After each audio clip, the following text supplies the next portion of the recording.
ओम शांति। आज की तारीख है 26 जनवरी 1983 और मुरली का टॉपिक है दाता के बच्चे बन के सर्व को सहयोग दो। दाता के बच्चे कौन? दाता। सर्व को सहयोग देने के निमित्त बनाने वाले सदा दाता शिव बाबा अपने सेवाधारी बच्चों के प्रति बोले। पहले तो पता ही नहीं था सहयोग क्या होता है, कैसे सहयोग देना है। अगर सहयोग देते भी थे तो फिर सिर्फ स्थूल लेवल पर देते थे। परंतु अब सही मायने में पता लगा कि सहयोग का मतलब क्या होता है। सहयोग, योग है ना। आज बाप दादा अपने सेवाधारी साथियों से मिलने आए। जैसे बाप दादा ऊंचे से ऊंचे स्थान पर स्थित हो बेहद की सेवा के अर्थ निमित्त है, ऐसे ही आप सभी भी ऊंचे से ऊंचे साकार स्थान पर स्थित हो बेहद की सेवा के प्रति निमित्त हो। बाबा कहे स्वयं को निमित्त समझो, क्योंकि जब तक हम कोई जिम्मेवारी नहीं लेते वो अटेंशन आती ही नहीं है। पहले तो जिम्मेवारी लेनी पड़ती है ना, थोड़ा अटेंटिव होना पड़ता है। जिस स्थान की तरफ अनेक आत्माओं की नजर है ना, सभी आत्माएं देख रही हैं कि कोई आए और हमें दुख से छुड़ाए। जिसे बाप के यथार्थ स्थान को ना जानते हुए भी फिर भी सबकी नजर कहाँ जाती है? ऊपर की ओर, ऊंची की तरफ, है ना। कहते हैं ना अल्लाह ऊपर रहता है, भगवान ऊपर वाला देख रहा है। ऐसे ही साकार में सर्वात्माओं की नजर इस महान तीर्थ पर ही जा रही है और जाएगी। मधुबन पर कहाँ पर है? अभी तक इसी खोज में है? समझते हैं कि कोई श्रेष्ठ ठिकाना मिले, लेकिन यही वो स्थान है। इसकी पहचान के लिए चारों ओर परिचय देने की सेवा अभी सभी कर रहे हैं। माना एक बार जिसको ले गए वो आगे फिर चार को लेके जाएगा कि कितनी शांति, कितनी प्योरिटी है ना। यह बेहद का विशेष कार्य ही इसी सेवा का प्रसिद्ध करेगा कि मिलना है, पाना है तो यहीं से पाना है। पीछे एक सन्यासी गया था तो वो क्या कहता? आबू के बाबू के काबू में अगर सब आ जाएं तो स्वर्ग यही धरती पर आ जाए। सुना था, बहुत वायरल हुई थी ये क्लिप। यही अपना श्रेष्ठ ठिकाना है। विश्व के इसी श्रेष्ठ कोने से ही सदा काल का जयदान मिलना है ना। लोगों को ये निश्चय हो जाए सभी को।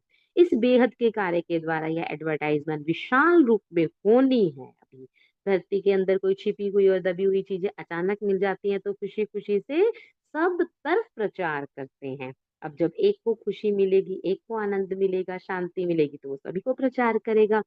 ऐसे ही यह आध्यात्मिक खजानों की प्राप्ति का स्थान जो अभी गुप्त है, इसको अनुभव के नेत्र के द्वारा देख ऐसे ही समझेंगे जैसे गंवाया हुआ, खोया हुआ गुप्त खजाने का स्थान फिर से मिल गया है। जैसे भी महावाक्य हैं, अभी तो रिजर्वेशन करानी पड़ती है, वहां जाना पड़ता है। फिर वो सब शांतिवन, पांडव भवन विजिटिंग बना देंगे, है ना। मतलब आने जाने की जैसे होते हैं ना विजिटिंग एरिया, हिल स्टेशन ऐसे बन जाएगा। ऐसा समय आएगा। धीरे धीरे सबके मन से, मुख से यही बोल निकलेगा कि ऐसे कोने में इतना श्रेष्ठ प्राप्ति का स्थान है, प्राप्ति का स्थान है, इसको तो खूब प्रसिद्ध करो। तो विचित्र बाप, विचित्र लीला, विचित्र स्थान, यही देख देख हर्षित होंगे, वन होंगे, है ना। और हो भी रहे हैं। वंडरफुल बात है, वंडरफुल कार्य है, यही सबके मुख से सुनते रहेंगे। ऐसे सदा काल की अनुभूति कराने के लिए क्या क्या तैयारियां की हैं? पापा बच्चों से पूछ रहे कि आप लोगों ने क्या क्या तैयारियां की हैं। हाल तो तैयार कर रहे हैं, हाल के साथ चाल भी ठीक है। हाल चाल होता है ना, तो चाल भी ठीक है। हाल के साथ चाल भी तो देखेंगे ना। यहाँ पर आएंगे, हॉल में बैठेंगे, पर यहाँ के सभी भाई बहनों की चाल देखेंगे। तो हाल और चाल दोनों ही कैसे होने चाहिए? विशाल और बेहद, है ना। ऐसे मजदूरों से लेकर बड़े बड़े इंजीनियर्स दोनों के सहयोग और संगठन से हाल की सुंदर रूपरेखा तैयार हुई है। अगर मजदूर ना होते तो इंजीनियर भी क्या करते? वे कागज पर प्लान बना सकते हैं, लेकिन प्रैक्टिकल स्वरूप तो बिना मजदूरों के बन नहीं सकता, है ना। इंजीनियर तो सिर्फ वो बना देंगे जो नक्शे वगैरह होते हैं। तो जैसे स्थूल सहयोग के आधार पर सर्व की अंगुली लगने से हॉल तैयार हो गया, वैसे हॉल के साथ वंडरफुल चाल दिखाने के लिए ऐसा विशेष स्वरूप प्रत्यक्ष रूप में दिखाओ। सिर्फ बुद्धि में संकल्प किया ये नहीं, है ना। माइंड सेट कर लिया, माना 80% काम हो गया, पर एक्शन में तो लाना पड़े। सिर्फ बुद्धि में संकल्प किया ये नहीं, लेकिन जैसे इंजीनियर की बुद्धि की मदद और मजदूरों के कर्म की मदद से कार्य संपन्न हुआ ना, इसी रीति से मन के श्रेष्ठ संकल्प साथ साथ हर कर्म के द्वारा ही दिखाई देता है। तो ऐसे चलने और करने को संकल्प, वाणी, हाथ व पांव द्वारा संगठित रूप में विचित्र स्वरूप में दिखाने का दृढ़ संकल्प किया है। माना जो मन में संकल्प है सेवा के, उन्हें कर्मों में लाने का है ना, हाथ पांव मुख के द्वारा, वाणी के द्वारा कर्म में लगाने लाने का भी कोई दृढ़ संकल्प किया है। ऐसी चाल का नक्शा तैयार किया है। क्या चाल चलनी मुझे अपने पुरुषार्थ में। सिर्फ 3,000 की सभा नहीं, लेकिन 3,000 में सदा त्रिमूर्ति दिखाई देंगे। देखो तब कितने थे, 3,000 1983 में, और अब 25 से भी कई बार तो 30,000 हो जाते। यह सब ब्रह्मा के समान कर्म योगी, विष्णु के समान प्रेम और शक्ति में पालना करने वाले, और शंकर के समान तपस्वी वायुमंडल बनाने वाले हैं, है ना। तपस्या करते हुए दिखाते शंकर को।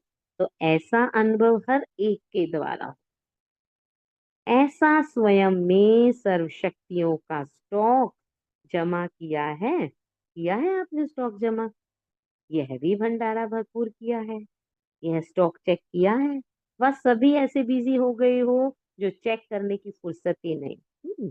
माना जो जो संकल्प किए थे, जो जो प्लानिंग की थी 2025 के स्टार्ट होने से पहले, एक बार उस डायरी को उठाओ, चेक करो कि क्या जो प्लानिंग की थी, या जुलाई के मंथ के स्टार्टिंग में, है ना, 31 30 जून को जो प्लानिंग की थी, क्या वो हुई है, क्या मैंने उसे कार्य एक्शन दिया है। और जो अभी तक एक्शन नहीं दिया, तो बाबा कहे उसे एक्शन में लेकर आओ। सेवा की अविनाशी सफलता के लिए स्वयं के किस विशेष परिवर्तन की आहुति डालेंगे। सेवा करनी है, उसका सफलता, उसका फल भी चाहिए ना। सेवा किया तो फल, माना कोई तो वारिस क्वालिटी का निकले। तो बाबा कहे इसके लिए क्या आहुति डालनी पड़ेगी। ऐसे अपने आप से प्लान बनाया है, माना कुछ तो आहुति डालनी ही पड़ती है ना। सबसे बड़े से बड़ी देन है दाता के बच्चे बन सर्व को सहयोग देना, है ना। माना किसी के पास अगर थोड़ा सा कमी भी है, तो भी मधुबन जाने में सहयोग दो। और किसी तरीके से पढ़ाई से दे सकते हैं, समझ से दे सकते हैं, किसी भी प्रकार से बुक्स बांटो बाबा की। तो बाबा कहे दाता के बच्चे बन सबको सहयोग देना।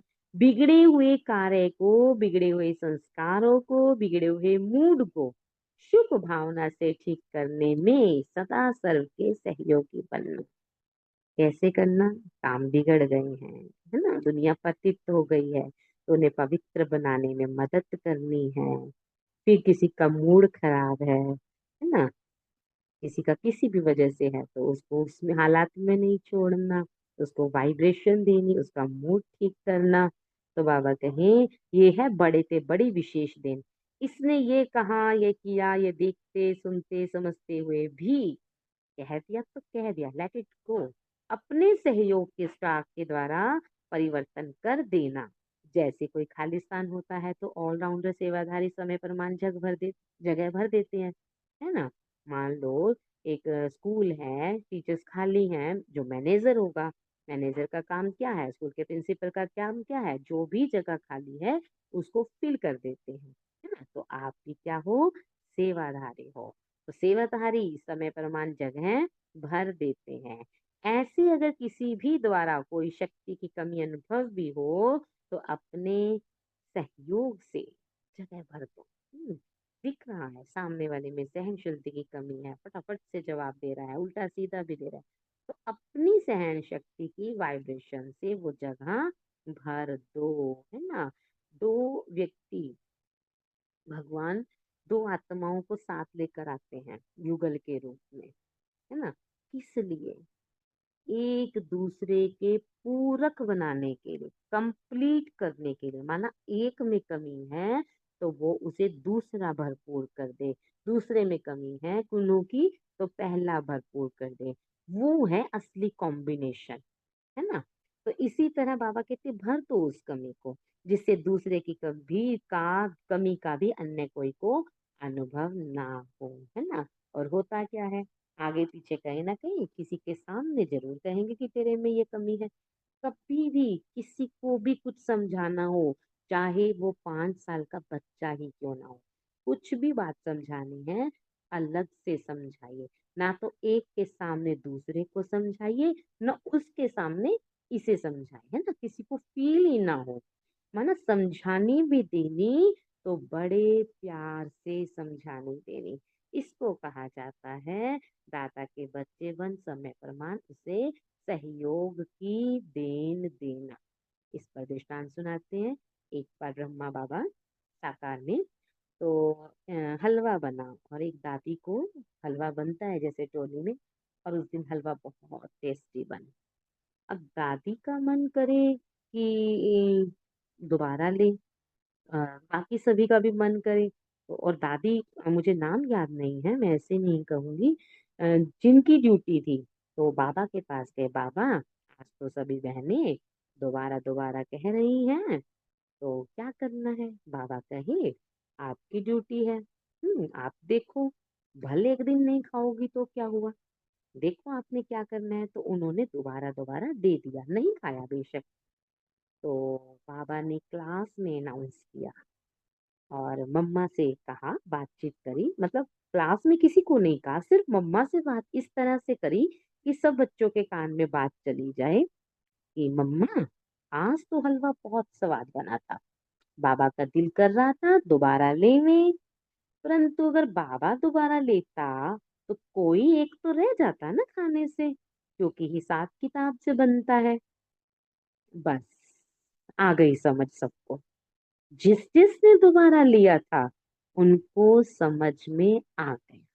मना किसको बात भी कहनी इस तरीके से कहया कि किसी का भी नाम इंडिविजुअली नहीं लिया गया, आपने ये गलती की है, आप ऐसा नहीं करते तो ऐसा नहीं होता, है ना? इंडिविजुअली बात करती, इनने नहीं करी, पर्सनली भी नहीं करी, एकदम ऐसे से ही बात करती है ना, जो उसको समझ आ गया।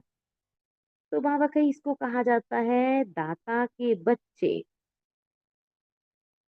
ऐसी अगर किसी भी द्वारा कोई शक्ति की कमी अनुभव भी तो हो भी तो अपने सहयोग से जगह भर दो, जिससे दूसरे की कमी का भी अन्य किसी को कोई अनुभव ना हो। इसको कहा जाता है दाता के बच्चे बन समय प्रमाण उसे सहयोग की देन देना। ये नहीं सोचना कि इसने तो यह किया है, ऐसा किया, लेकिन क्या करना चाहिए वह करते रहो, है ना? सामने वाले ने जो किया सो किया, आप देखो कि आपको क्या करना है। अगर उस आप भी वही करो जो उसने किया, फिर फर्क क्या रहा? कोई की कमी ना देखना, लेकिन आगे बढ़ते रहना। अच्छे से अच्छा क्या हो सकता है, वह भी सिर्फ सोचना नहीं है, लेकिन करना। बाबा ने कहा आगे बढ़ते रहना, क्योंकि ये यात्रा है अध्यात्म की। ये यात्रा है स्पिरिचुअल। इसमें किसी का इंतजार नहीं करना, फलाना करे तो मैं करूँ, वो पुरुषार्थ में ढीला तो मैं भी ढीली, वो आश्रम जाए तो मैं जाऊं, है ना? वो बाबा के रूम में बैठे तो मैं बैठूं, नहीं। ये अकेले की यात्रा अकेले ही तय करनी है, एक तक ही पहुंचना है ना? और मार्ग भी अकेला ही है ये, इसमें किसी का साथ नहीं चाहिए। ये पहुंचना ही एकांत में है, यात्रा भी अकेले की, रास्ता भी अकेले, और जो मंजिल है वो भी एकांत तक जाने की मंजिल है, एक के अंत में जाना है हमें। गांधी के पास एक बार व्यक्ति आया कि वैसे तो मेरी वाइफ बहुत अच्छी है, परंतु अभी वो अध्यात्म को नहीं अपना रही, क्या मुझे उसका वेट करना चाहिए कि वो भी इस तरफ चल पड़े? तो गांधी ने कहा, महात्मा गांधी ने कहा, नहीं, अध्यात्म की यात्रा अकेले चलने की है, किसी का कोई वेट नहीं करना चाहिए इस मार्ग में। तो बिल्कुल सही, है ना? हमें किसी का वेट नहीं करना। तो बाबा ने कहा कमियों को देखकर, दूसरों की कमियों को देखकर वो कौन सा बन गया है, वो भी तो इतने सालों से चल रहा है। नहीं, किसी की कमी को देखकर मुझे अपनी यात्रा नहीं रोकनी। इसको ही अच्छे से अच्छा क्या हो सकता है, वह भी सिर्फ सोचना नहीं है, लेकिन करना है। कि मैं इससे ज्यादा पुरुषार्थ कैसे कर सकती हूँ, अच्छा कैसे कर सकती हूँ, कैसे मीठा बन सकती हूँ, कैसे व्यवहार अच्छा कर सकती हूँ। सोचो नहीं, करो। कथनी करनी एक समान, इसको ही विचित्र चाल का प्रत्यक्ष स्वरूप कहा जाएगा। सदा अच्छे ते अच्छा हो रहा है, सदा अच्छे ते अच्छा करते रहना है। अच्छा होगा भी तब जब हम अच्छा करेंगे।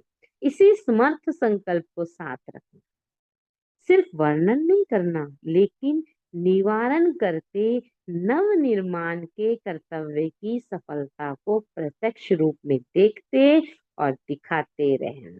कितना सुंदर महावाक्य है। बाबा ने कहा सिर्फ वर्णन नहीं करना, निवारण करना। इसे दूसरे वे में बाबा कहते हैं हमेशा महावाक्य है ना, समा समस्या पर जोर नहीं देना, समाधान स्वरूप बनना बनना। क्योंकि वो राइटर बहुत गजब का है। तो आज कहते हैं वर्णन नहीं करना, निवारण करना है। निवारण प्रॉब्लम सॉर्ट आउट को ही बोलते हैं, सॉल्यूशन को ही बोलते हैं। निवारण करोगे तो क्या करोगे?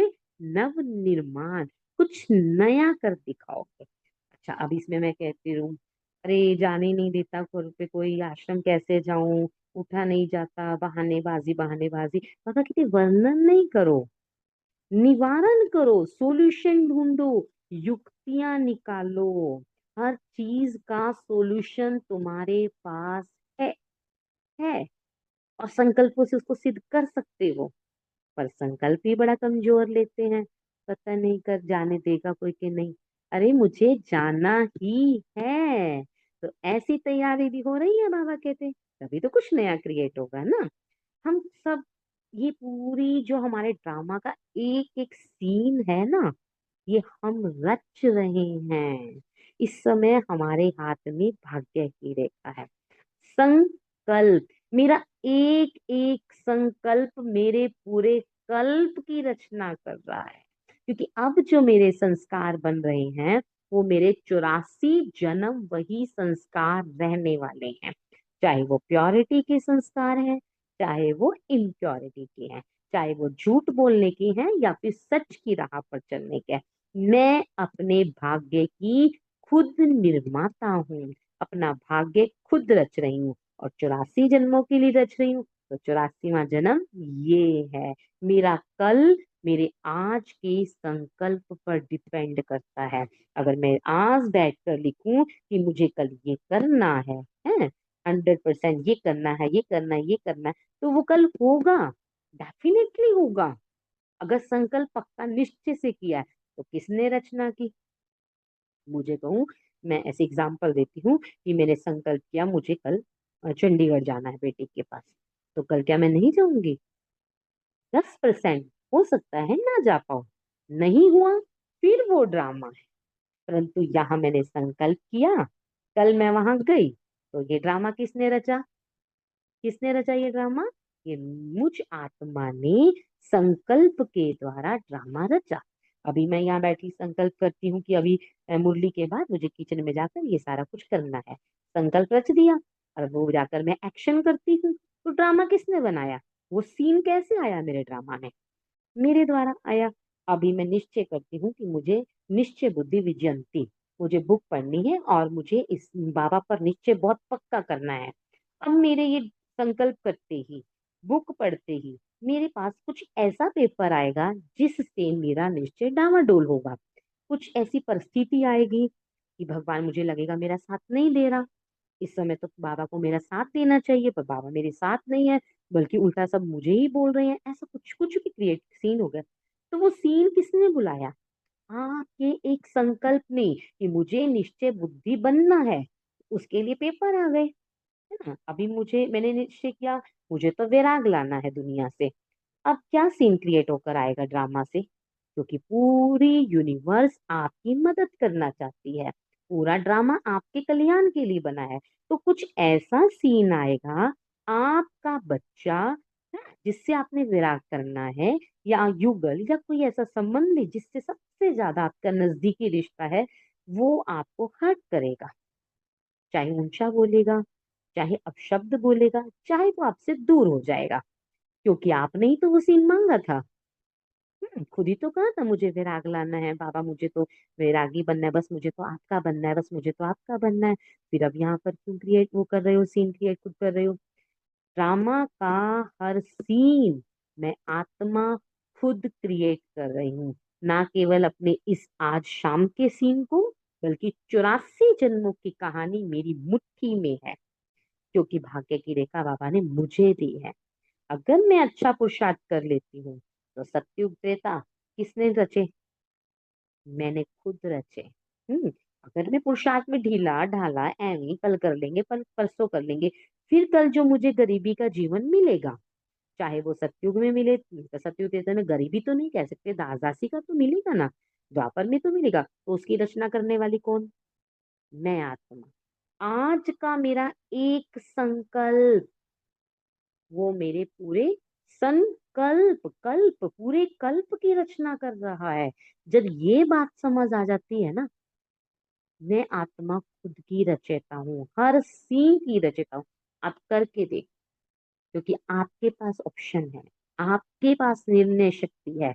हर बात में आपके पास दो ऑप्शन है, यहाँ बैठूं या ना बैठूं।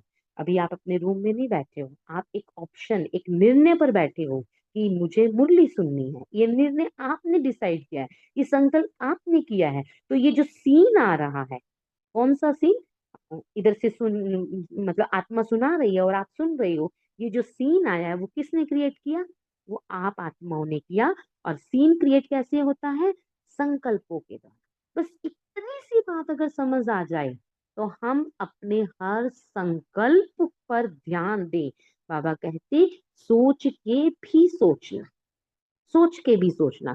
देखो, दुनिया में किसी को नहीं पता है कि संकल्पों की इतनी बड़ी, इतना गहरा राज है, पर हमें समझ आ गया है। अब हम अगर व्यर्थ सोचते हैं, ओहो ऐसा ना हो जाए, तो ठीक है ना, वैसा होता है फिर। तो इसीलिए बाबा कहते, नेगेटिव में नहीं जाना, व्यर्थ में नहीं जाना। क्यों बाबा? 1 महीने तक एक ही हमारा वो क्या चलता है, मुरली के बाद अव्यक्त इशारे आते हैं। क्या अव्यक्त इशारे आए? सुन तो सभी रहे हैं ना। श्रेष्ठ संकल्पों का खजाना चल। बाबा तो और भी कह सकते थे, ये इसमें बुक्स पढ़कर लिखो, नोट्स बनाओ, ये करो वो करो।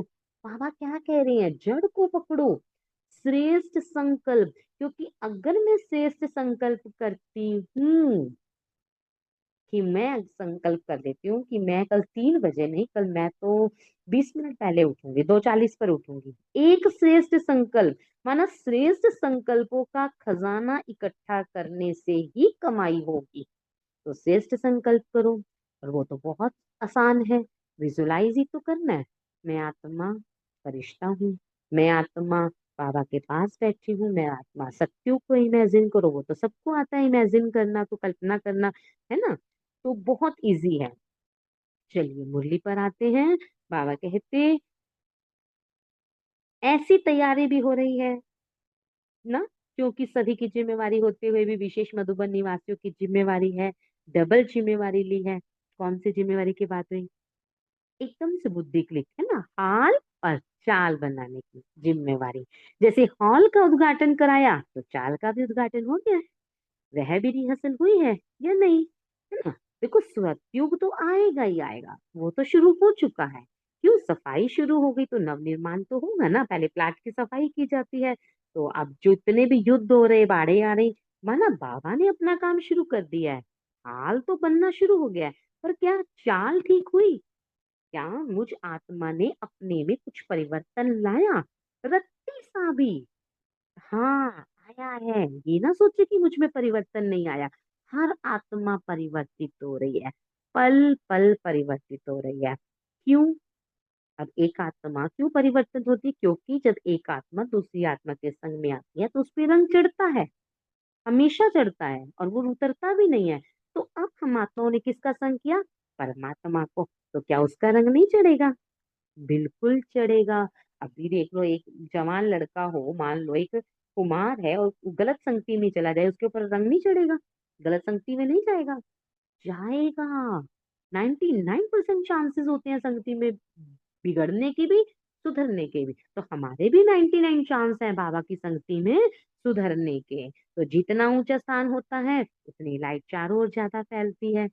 तो मधुबन में अगर स्थान ऊंचा होगा, वहां प्योरिटी होगी, वहां सबका हालचाल ठीक होगा, तो लाइट फैलेगी। ये तो सबसे ऊंचा स्थान है, यहाँ से निकला हुआ आवाज चारों ओर तक पहुंचे, इसके लिए लाइट माइट हाउस बनना है। अच्छा, सदा स्वयं को हर गुण हर शक्ति संपन्न साक्षात बाप स्वरूप बन सर्व को साक्षात्कार कराने वाले, सदा विचित्र स्थिति में स्थित होकर साकार चित्र के द्वारा बाप को प्रत्यक्ष करने वाले, ऊंचे ते ऊंची स्थिति के द्वारा ऊंचे ते ऊंचे स्थान को, ऊंचे ते ऊंची प्राप्ति को, भंडारे को प्रत्यक्ष करने वाले, सर्व के मन से मिल गया पा लिया का गीत निकलने की सदा शुभ भावना शुभ कामना रखने वाले, ऐसे सर्व श्रेष्ठ बेहद सेवाधारियों को बाबा का याद प्यार और नमस्ते। तो हम सब रूहानी बच्चों की रूहानी बाप दादा को दिल जान से शिख प्रेम से नमस्ते, शुक्रिया नीचे बाबा। मधुबन निवासियों के साथ बाबा की बातचीत। वरदान भूमि पर रहने वालों को तो सदा संतुष्ट रहने का वरदान मिला हुआ है। जो जितना अपने को सर्व प्राप्तियों से संपन्न अनुभव करेंगे वह सदा संतुष्ट होंगे। अगर जरा भी कमी की महसूसता हुई तो जहाँ कमी है वहां असंतुष्टता हो, है ना, तो सर्व प्राप्ति है ना। सब प्राप्त है बाबा कहे। संकल्प की सिद्धि तो फिर हो रही है ना, माना जो चाहते हैं वो भी मिल जाता है। थोड़ी मेहनत करनी पड़ती है क्योंकि अपना राज्य तो है नहीं। जितनी औरों के आगे प्रॉब्लम्स आती उतना यहाँ नहीं। वहां प्रॉब्लम तो खेल हो गई है, फिर भी समय पर बहुत सहयोग मिलता है। बाबा कहे लौकिक में तो फिर प्रॉब्लम्स आती रहती है, मधुबन निवासियों को इतनी प्रॉब्लम नहीं आती है ना, थोड़ी सी मेहनत, क्योंकि हिम्मत रखी है। जहाँ हिम्मत है वहां सहयोग प्राप्त हो ही जाता है। अपने मन में कोई हलचल नहीं होनी चाहिए। मन सदैव हल्का रहने से सर्व के पास भी आपके लिए हल्कापन ही रहेगा। कोई बात आ जाती है ना, बस हल्के रहो, कुछ नहीं करना, बस हल्के रहो। थोड़ा बहुत हिसाब किताब तो होता ही है, लेकिन उस हिसाब किताब को भी ऐसे ही पार करो जैसे कोई बड़ी बात नहीं। छोटी बात को बड़ा नहीं करो। छोटा करना व बड़ा करना ये तो अपनी बुद्धि के ऊपर है ना। बात को कितना ही खींच लो। कहते हैं लड़ाई का बढ़ाना और लस्सी का बधाना, कितनी क्या बात है। जितना मर्जी पानी डालो लस्सी बढ़ती जाएगी, बेशक पतली हो रही है पर बढ़ तो रही है ना। तो छोटा करना बड़ा करना ये तो अपनी बुद्धि के ऊपर है। किसी ने कुछ कहा या तो हम कह रहे जाने तो कोई बात नहीं, हो सकता है इसका मूड खराब हो। किसी ने बाहर कुछ कहा हो सकता है ये अंदर से कुछ परेशान लग रहा है, कुछ बात याद आ गई हो। कोई बात नहीं, जब थोड़े इमोशन नीचे होंगे फिर बात करेंगे, कल बात करेंगे, परसों बात करेंगे, अगर करनी जरूरी है तो, है ना। एक तो ये है बहुत छोटा सा रूप। एक ही है उसकी बात को मन में बिठाओ, 2 घंटे रो, दो चार को बताओ उसने मेरे साथ ऐसे किया, मेरे को ऐसे बोला वैसे बोला। फिर बाबा के पास जाओ, फिर लेटर लिखो, फिर बाबा से कहो, फिर बाबा से माफी मांगो, बाबा 2 दिन हो गए मैंने पुरुषार्थ नहीं किया, मुझे माफ करना, है ना। एक ये इतना लंबा रास्ता है। मर्जी आपकी कि आपने कौन सा रास्ता अपनाना है। तो लेट इट गो, जाने दो। छोटी सी बात है ना, बस छोटा रास्ता। अभी बेहद की सेवा का समय है तो बुद्धि भी बेहद की। बेहद बड़े बड़ों को कहते हैं ना, जो बड़े होते हैं वो कहते हैं माफ करो, बस इट्स ओके, वो दिल पर नहीं रखते बात। पर आजकल उल्टा है, बड़े ज्यादा दिल पर रखते हैं, छोटे फिर आई गई कर देते हैं। वातावरण शक्तिशाली बनाना है, यह हर एक आत्मा स्वयं को जिम्मेवार समझे कि मुझे ही वातावरण बनाना है। जबकि एक दो के स्वभाव संस्कार से टक्कर नहीं खा सकते। जैसे किसको पता है कि यहाँ खड्डा है व पहाड़ा है, तो जानने वाला कब टकराएगा, नहीं, किनारा कर लेगा। तो स्वयं को सदा सेफ रखना है। रास्ते में कोई पत्थर है तो टकराओगे थोड़ा ही, साइड से निकल जाओगे। जब एक टक्कर नहीं खाएगा तो दूसरा स्वयं ही बच जाएगा, वो भी दूसरे देखेगा कि वहां से जा रहे हैं, वो भी दूसरे रास्ते से निकलेगा। किनारा करो, अपने को सेफ रखो, वायुमंडल को सेफ रखो। कैसे करते हैं ये आपको पता है। जब भी ऐसी कोई बात होगी तो लड़ाई बढ़ेगी, है ना, या सामने वाली नहीं, पता तो लग जाता है कि सामने वाला इस बात पर भड़क सकता है, ये बात तो करो ही नहीं, वो बात बाद में कर लेंगे शांति से, है ना। तो वायुमंडल को सेफ रखो, वायुमंडल किसी कीमत पर खराब नहीं होना चाहिए। इस पर बाबा ने बहुत सुंदर महावाक्य कहे कि आ, सेवा की कीमत 1 लाख है, और व्यक्ति की कीमत ज्यादा है। माना सेवा भी अगर नहीं कर पा रहे तो कोई बात नहीं, लेकिन एक बार व्यक्ति चला गया वो नहीं आएगा। और उससे बड़ी भी 1 करोड़ की है स्थिति। आपकी स्थिति नहीं खराब होनी चाहिए, एग्जैक्ट मुझे याद नहीं आया, लेकिन आपकी स्थिति डाउन नहीं होनी चाहिए। माना वायुमंडल खराब नहीं होना चाहिए, क्योंकि वायुमंडल खराब होगा तो स्थिति पर इफेक्ट तो आपके भी पड़ेगा। तो काम से किनारा नहीं करना, अपनी सेफ्टी की शक्ति से दूसरों को भी सेव करना, ये है किनारा करना। अपनी शक्ति से ये काम से किनारा नहीं करना। बाबा कहे अपनी सेफ्टी की शक्ति से दूसरों को भी सेव करना, ये है किनारा करना। ऐसी शक्ति तो आ गई है ना। साकार रूप में फॉलो करने के हिसाब से सबको मधुबन ही दिखाई देता है, क्योंकि ऊंचा स्थान है। मधुबन वाले तो सदा झूले में झूलते रहते हैं, यहाँ तो सब झूले। स्थूल प्राप्ति भी बहुत है तो सूक्ष्म प्राप्तियां भी बहुत हैं। सदा झूले में होंगे तो कब भूले नहीं होंगे। प्राप्ति के झूले से उतरते हैं तो भूले अपनी भी दूसरे को भी दिखाई देंगी। झूले में बैठने से धरनी को छोड़ना पड़ता है ना। अगर पैर लगा के रखेंगे तो झूला कैसे मिलेगा। तो मधुबन वाले सर्व प्राप्ति के झूले में सदा झूलते रहते। सिर्फ प्राप्ति के आधार पर जीवन ना हो। प्राप्ति आपके आगे भल आवे, लेकिन आप प्राप्ति को स्वीकार नहीं कर लो। अगर इच्छा रखी तो सर्व प्राप्ति होते भी कभी महसूस ही नहीं होती। सदा अपने को खाली समझेंगे तो ऐसा भाग्य है जो बिना मेहनत के प्राप्ति स्वयं आती है। तो इस भाग्य को सदा स्मृति में रखो। जितना स्वयं निष्काम बनेंगे उतना प्राप्ति आपके आगे स्वतः ही आएगी। अच्छा, इसको कैसे समझेंगे। आप अपनी वैल्यू देते जाओ, वैल्यू ऐड करते रहो यूनिवर्स में। आपको बेनिफिट मिलेगा ही मिलेगा। माना अगर आपकी इच्छा है स्थूल धन कमाने की, है ना, तो आप अपनी वैल्यू दे दो। कहाँ से आएगा कैसे नहीं, वो बाबा जाने, यूनिवर्स जाने। लेकिन आपको स्थूल धन मिलेगा। बाबा ने कहा है सूक्ष्म धन है तो स्थूल धन आएगा ही आएगा, है ना। अब जिनको बाबा ने कहा कि आप जॉब छोड़ के रूहानी बन जाओ, ठीक है, रूहानी जॉब करो, तो क्या वो भूखे मरे? नहीं, है ना, और भी अच्छा रहा। तो ये एक एग्जाम्पल है। जहाँ सूक्ष्म है वहां स्थूल धन ऑटोमेटिकली आता ही आता है। माना प्राप्ति के पीछे नहीं भागो, अपनी सेवा करो, वैल्यूज दो, है ना। सेवाधारियों से आपको कुछ आता है सिखाते जाओ। ये नहीं सोचो कि सामने वाला मुझे पैसे देगा तो मैं उसे सिखाऊं। आपको कुछ भी एडिटिंग का आगे है, कुछ बैंक का पता लग गया कैसे काम करना है, और किसी को आप जरूरत है, उसको नहीं समझ आ रहा कि कैसे बैंक का फॉर्म भरते हैं, कैसे करते हैं, कोई भी एक एग्जांपल है ये तो छोटा सा। अगर आपको नॉलेज है कैसी भी, स्टडी की है, घर के कार्य की है, कोई सब्जी बनाने के बारे में भी है, तो आप वैल्यू ऐड करें इस समाज में। आपको जो आता है वो दूसरों को सिखाएं। सीखा एक प्रोफेशन है वो, एक फिर भी अलग बात हो जाती है ना। लेकिन अगर आपसे कोई सहयोग मांग रहा है और आपको लगता है उसको सहयोग की जरूरत है, तो आप दें। धन कैसे भी आपके पास आएगा, मनी आउटकम है। सेवाधारियों से, सेवाधारी का अर्थ ये प्रत्यक्ष फल खाने वाले, सेवा की और खुशी की अनुभूति की। तो प्रत्यक्ष फल खाया ना, जब सेवा करते हैं तो कितनी खुशी मिलती। सेवाधारी बनना ये तो बड़े से बड़े भाग्य की निशानी है। जन्म जन्म के लिए अपने को राज्य अधिकारी बनने का सहज साधन है। इसलिए सेवा करना अर्थात भाग्य का सितारा चमकना, तो ऐसे समझते हुए सेवा कर रहे हो कि हमारी लॉटरी लगी है। सेवा लगती है या प्राप्तियां लगती हैं। नाम सेवा है लेकिन सेवा करना नहीं है, ये तो मिलना है।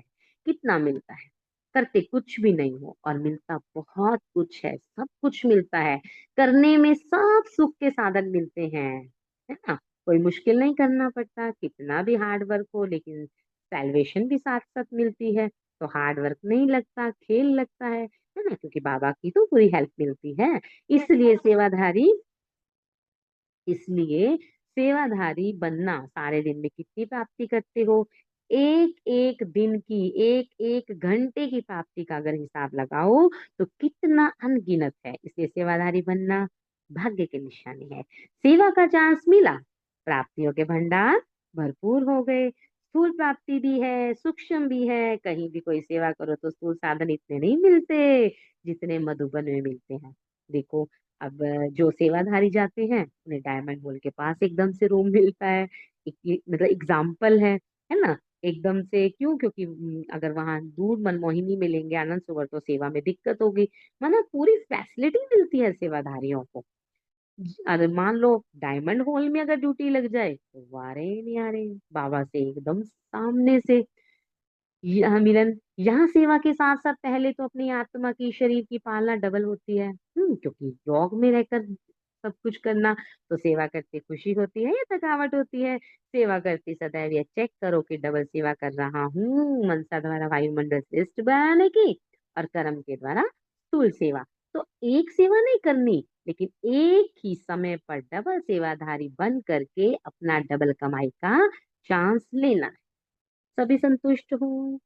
चलो बाबा पूछ रहे हैं, आप सभी संतुष्ट हो? अपने रोल से संतुष्ट हो? जो आपको पार्ट मिला है उससे संतुष्ट हो?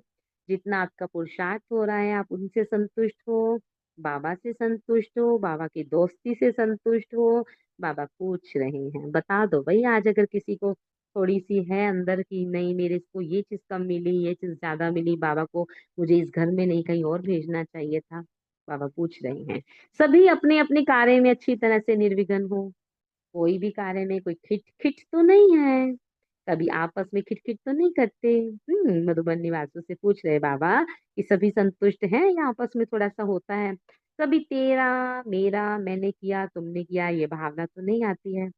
अब अगर बाबा पूछ रहे हैं तो गारंटी किसी के मन में कोई भावना आई होगी तभी बाबा ने ये बात कही। लेकिन जिसकी आई होगी, इतने बीच में, इतने संगठन, 3,000 के संगठन में अगर कोई भाई या बहन बैठा होगा उसके मन में ये भावना आई होगी, तो माना बाबा ने उनके साथ इंडिविजुअली मिलन कर लिया, इंडिविजुअली बात कह दी। ये यही तो भावना की विशेषता। सबके बीच में होते हुए भी किसी एक विशेष को बोल भी देना और किसी को पता भी नहीं चलना। ये भावना तो नहीं आती है, क्योंकि अगर किया और ये संकल्प में भी आया, मैंने तो जो किया है वह सारा खत्म हो गया मेरा, पन आना माना, सारे किए हुए कार्य पर पानी डाल दे। ऐसे तो नहीं करते हो? किए कराए पर पानी डाल देना। इसके लिए एक दूसरी कहावत भी है, भेड़ा दूध देता मेंगना पाके, है ना। वो किसी काम का दूध नहीं होता जिसमें मेंगना डल जाती है। सेवाधारी अर्थात करावनहार बाप निमित्त बनाए करा रहे हैं। आपने क्या किया? करावनहार को नहीं भूलो। जहां निमित्त भाव होगा, मैंपन आया, तो माया भी आएगी कि मैंने किया। अरे बाबा करवा रहा है। जिसके साथ, जिससे मुख से, जिसके तन से सेवा करानी है, जिसका धन एक्सेप्ट करना है, वो करा लेगा। नहीं तो वो भगवान है क्या? एक सेकंड में टाटा बिरला या किसी को क्लिक कर दे बुद्धि को, क्या धन की कमी आएगी? है कितना वो कर देंगे। परंतु यहाँ गरीबों की एक एक पाई लगनी है। करावन हार करा रहा है, वो जाने उसने किसका भाग्य बनाना है, किसके हाथों से लेना है। नहीं तो देखो हमारे पास कितना है, पर हमारे यहाँ से जाता कितना है वहां पर। नोट करो। ऐसा तो नहीं है कि हम रोटी से मर रहे हैं या हमारे में से कोई बहुत ही ऐसा बैठा है। इत- हो सकता है एक आधा कोई हो भी, लेकिन मेजोरिटी सभी के पास है, परंतु नहीं निकल पाता। और इतनी तमन्ना होने के बावजूद भी बाबा के घर के लिए नहीं निकाल पाते, है ना। पहले ये कर लें, इस काम को करने के बाद फिर करेंगे बाबा के लिए। पहले रख रख भी देते हैं, फिर उठाने भी पड़ सकते हैं। नहीं पहले बाबा ये वाला जरूरी है, ये इसका बच्चे का कर ले, उसका कर ले। क्यों नहीं निकल रहा? जिसका लेना है बाबा उसी का ही लेंगे, उसी का ही लेंगे। नहीं तो चाह कर भी हम नहीं दे सकते। आजमा कर देख लो। करावन हार को नहीं भूले। और जब लेना होता है पता ही नहीं लगता, अचानक से अनाउंसमेंट होती है और हम 1 मिनट में निकाल के दे देते हैं। बोले ना था बाबा ने, करावन हार को नहीं भूलो। जहाँ निमित्त भाव होगा, मैंपन आया तो माया भी आई। निमित्त हूँ, निर्माण हूँ, तो माया आ नहीं सकती। सिर्फ इतना याद रखो कि मैं निमित्त मात्र हूँ। संकल्प या स्वप्न में भी माया आती है तो सिद्ध होता है कि कहीं तो मैंपन का दरवाजा खुला है ना। तभी तो सब दरवाजे से आई, कोई खिड़की कोई दरवाजा कुछ तो खुला रह गया जहाँ से चोर आया है। मैंपन का दरवाजा बंद रहे तो कभी भी माया आ नहीं सकती। ओम शांति। ओम शांति सभी को।